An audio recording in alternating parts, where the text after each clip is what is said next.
kabar teman-teman yang kekasih dalam nama Tuhan Yesus Kristus? Bertemu kembali dengan saya Pendeta Muda Dr. Gigi Santi Tambunan. Hari ini adalah hari yang diberkati oleh Tuhan dan kita percaya bahwa hari ini juga Tuhan sudah menyediakan segala berkat-berkatnya, rahmatnya dan kasih sayangnya yang tidak akan pernah berkesudahan dan setiap hari selalu baru. Haleluya. Puji nama Tuhan, kembali kita akan sama-sama belajar, akan sama-sama diberkati, akan sama-sama ditegur, dinasehati oleh kebenaran firman Allah yang hari ini kita ambil di dalam Yakobus pasal yang kedua ayat yang keempat. Demikian bunyi firman Tuhan.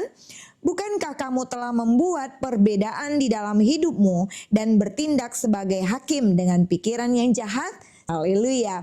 Teman-teman yang terkasih dalam nama Tuhan Yesus Kristus, memang bukan hal yang mengejutkan lagi apabila kita di dalam kehidupan bersosial, di dalam berhubungan satu dengan yang lain, antara satu manusia yang satu dengan manusia yang lain, tentunya kita akan saling menghargai dan biasanya bentuk penghargaan kita satu dengan yang lain itu biasanya ditentukan dengan bagaimana cara kita menilai sesama kita, bagaimana kita menilai pertemanan kita. Terkadang kita lebih mementingkan kekayaan. Kita lebih menghargai mereka-mereka yang kita tahu adalah orang-orang yang berhasil, memiliki jabatan yang baik, memiliki kekayaan yang cukup banyak berdasarkan tingkat sosial mereka, apa yang terlihat dari luar, dan biasanya ini yang menjadi penilaian kita. Intinya adalah penilaian manusia biasanya berdasarkan apa yang dimiliki oleh temannya, apa yang dimiliki oleh sesamanya. Tetapi kita melihat di sini bahwa terhadap orang-orang yang kaya atau orang-orang yang miskin, seringkali mungkin sebagian besar dari antara kita adalah orang-orang yang dengan jelas sekali memperlihatkan perbedaan itu, memperlihatkan penghargaan itu. Tetapi di sini kita diingatkan, bukankah kamu telah membuat perbedaan di dalam hatimu dan bertindak sebagai hakim dengan pikiran yang jahat? Tuhan Yesus juga mengalami hal ini. Jadi bukan dengan apa yang sedang terjadi pada saat ini itu akan mengejutkan kita. Tetapi Tuhan Yesus sendiri pun sebenarnya sudah mengalami hal ini. Ia dipandang remeh, dia dipandang sebelah mata oleh orang-orang yang ada di kampungnya. Bahkan pada masa kecilnya ketika Yesus Kristus datang ke tempat asalnya yaitu di Nazaret, di sebuah kota kecil. Di sana justru dia tidak dihargai. Kenapa? Karena semua orang tahu apa yang menjadi latar belakangnya. Di tempat di mana dia menghabiskan masa kecilnya sampai kemudian ia bertumbuh menjadi orang yang dewasa. Itulah sebabnya ketika Kristus ada di rumah ibadat dan banyak orang yang takjub bahkan terheran-heran melihat betapa hebatnya Yesus di usianya yang masih muda, dia mengajar, dia memberitakan firman, dia terlihat hebat. Tetapi orang-orang di sana di dalam Matius 13 ayat 54 dikatakan, dari mana diperolehnya hikmat itu dan kuasa untuk mengadakan mujizat-mujizat itu? Mereka juga berkata, bukankah ia ini anak tukang kayu? Bukankah ibunya bernama Maria dan saudara-saudaranya Yakobus, Yusuf, Simon dan Yudas? Dan bukankah saudara-saudaranya perempuan semuanya ada bersama kita? Jadi dari mana diperolehnya semuanya itu? Itu di dalam Matius pasal yang ke-13 ayat 55 sampai 56. Kita melihat di sini bagaimana orang-orang yang sekampung dengan Yesus yang ada di Nazaret, di mana Yesus waktu itu menghabiskan masa kecilnya, sangat meragukan kemampuan Yesus. Karena mereka tahu bahwa latar belakang Yesus ini hanya anak seorang tukang kayu. Bagaimana mungkin dia punya kecerdasan yang luar biasa? Bagaimana mungkin dia bisa mengadakan mujizat-mujizat? Bagaimana mungkin dia berkhotbah dengan penuh hikmat, penuh kuasa? Semua orang bertanya-tanya, siapakah dia? Bukankah dia hanya anak tukang kayu? Bukankah dia punya saudara ini? Bukankah dia punya saudara perempuan yang saat ini ada bersama-sama dengan kita? Pertanyaan-pertanyaan ini yang mengindikasikan bahwa orang-orang yang ada di Nazaret pada saat itu sedang memandang rendah kepada Kristus. Sedang memandang remeh Yesus Kristus. Bukankah ini juga yang sering terjadi di dalam kehidupan kita? Kita meremehkan orang lain dengan tingkat sosial yang mungkin ada di bawah kita. Kita meremehkan orang lain mungkin dengan kondisi kesehatan yang di bawah kita. Kita lebih sehat, tetapi ada orang-orang yang mungkin menderita sakit penyakit Kita berbangga diri dengan kesehatan yang kita peroleh sekarang dengan menjatuhkan mereka-mereka yang mungkin saat ini sedang ada di dalam keadaan sakit. Atau mungkin kita sudah ke fisik, ya. Kita suka menghina atau meremehkan orang-orang dengan bentuk tubuh yang kurang baik, atau mereka-mereka yang terlahir dalam keadaan kurang sempurna. Kita mulai memandang rendah mereka, ataupun mungkin kita mulai meremehkan mereka.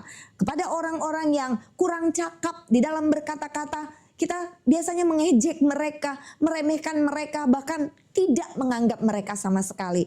Tapi kita melihat bahwa ada lagi sosok yang lain, yaitu Daud. Daud sendiri pun di antara keluarganya, di tengah-tengah keluarganya itu tidak terpilih, bahkan tidak dianggap. Sampai pada waktu pemilihan, Daud juga mengalami hal yang sama. Dia dipandang sebelah mata atau diremehkan oleh saudara-saudaranya, keluarganya sendiri. Ketika Samuel mencari anak-anak Isai untuk diurapi menjadi raja. Dan akhirnya Isai mendapatkan anaknya yang dipandang layak menurut penilaian jasmania, tetapi tidak masuk hitungan seorang Daud. Tapi apa yang terjadi? Justru di antara yang tidak ternilai itu, di antara yang tidak diperhitungkan itu, malah Daud yang dipilih oleh Samuel. Ingat, bukan yang dilihat oleh manusia, tetapi apa yang dilihat Tuhan. Itu di dalam 1 Samuel 16 ayat yang ke-7. Bukan yang dilihat manusia, yang dilihat Tuhan. Sebab manusia melihat apa yang di depan mata, tetapi Tuhan melihat hati. Mungkin kita adalah orang-orang yang selama ini adalah hakim-hakim yang jahat, yang selalu berpikiran yang jahat terhadap orang-orang yang kecil, terhadap orang-orang yang kurang layak, atau kepada orang-orang yang selama ini mungkin kurang mendapatkan penghargaan dari kita. Hari ini saya mau kita bertobat dan kita mulai mengikuti apa yang menjadi kehendak Tuhan. Karena hidup ini adalah hidup yang sebentar kita tidak tahu. Saat ini mungkin kita sedang berada di atas dan orang lain ada di bawah, tetapi ada waktunya, kita tidak tahu kapan. Mungkin orang itu nanti yang akan diangkat tinggi lebih daripada kita. Kita tidak tahu, karena hidup ini setiap hari adalah tanda tanya yang besar buat kita. Tetapi jika kita belajar untuk menghargai orang-orang lain, kita percaya bahwa ketika kita nanti pun sudah tidak dihargai orang lain, ada orang-orang yang masih menghargai kita. Atau jika ada di antara kita yang pada saat ini merasa kecewa, merasa berkecil hati, menjadi orang yang selama ini selalu direndahkan oleh orang lain. Kita punya kemampuan pun orang lain tidak percaya. Kita punya kelebihan pun orang lain tidak pernah mempromosikan kita. Kita punya sesuatu yang memang pantas untuk dijual, untuk dibuat lebih baik. Tetapi karena kita mungkin berasal dari keluarga yang tidak mampu, orang tua kita tidak terpandang, hari ini mari kita menjadi orang-orang yang percaya bahwa ketika kita tetap ada di dalam Tuhan dan berdoa serta memberkati orang-orang yang selalu mengecilkan kita, menghina kita, tapi kita berdoa supaya Tuhan yang mengangkat tanduk kebenaran kita tepat pada waktunya, maka kita percaya jika kita tetap hidup di dalam kebenaran firman Tuhan dan tidak membalas yang jahat dengan yang jahat, satu saat kelak hidup kita yang mungkin pada saat ini sedang terpuruk, sedang direndahkan, sedang tidak dihargai, satu saat Tuhan akan angkat jauh lebih tinggi daripada apa yang kita pikirkan dan kita doakan. Haleluya. Tetaplah bertahan, tetap setia. Jika kita menjadi orang-orang yang tetap berlaku benar dan tetap taat di dalam melakukan firman Tuhan, ada kehidupan yang semakin hari jauh lebih baik dan semakin baik. Ingat, Daud yang tadinya tidak diperhitungkan, tidak dihargai oleh keluarganya sendiri, ternyata dialah yang mendapat penghargaan di mata Tuhan. Haleluya. Jangan rendahkan sesama kita. Jangan rendahkan orang-orang yang pada saat ini ada di sosial kita. Sekalipun mereka adalah orang-orang yang mungkin bukan berasal dari keluarga yang hebat. Secara perekonomian mereka adalah orang-orang menengah ke bawah. Bahkan mungkin mereka adalah orang-orang yang miskin dengan kondisi harta benda yang sangat terbatas, bahkan tidak mampu.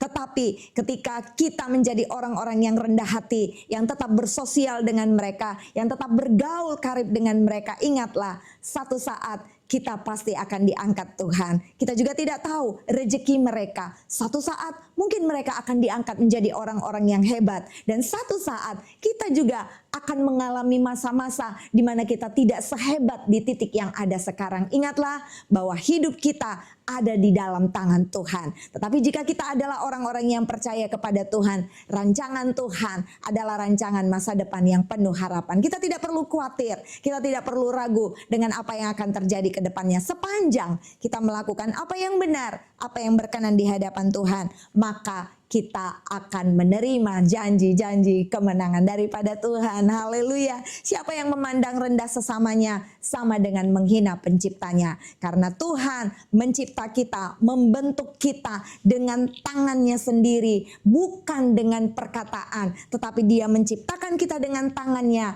Bahkan Dia berkata kita serupa dan segambar dengan Tuhan. Bagaimana mungkin kita menghina ciptaan Tuhan yang lain, karena ternyata kita serupa dan segambar dengan pencipta kita, yaitu Allah kita, yaitu Tuhan Yesus Kristus. Itu sebabnya mulai hari ini mari kita bertobat dan kita belajar untuk tidak menghina orang lain, sejelek apapun dia, seburuk apapun dia. Tapi kita harus sama-sama menghargai. Jika kita ingin dihargai, kita juga harus menghargai orang lain. Puji nama Tuhan, kiranya Tuhan Yesus memberkati kita semua. Haleluya.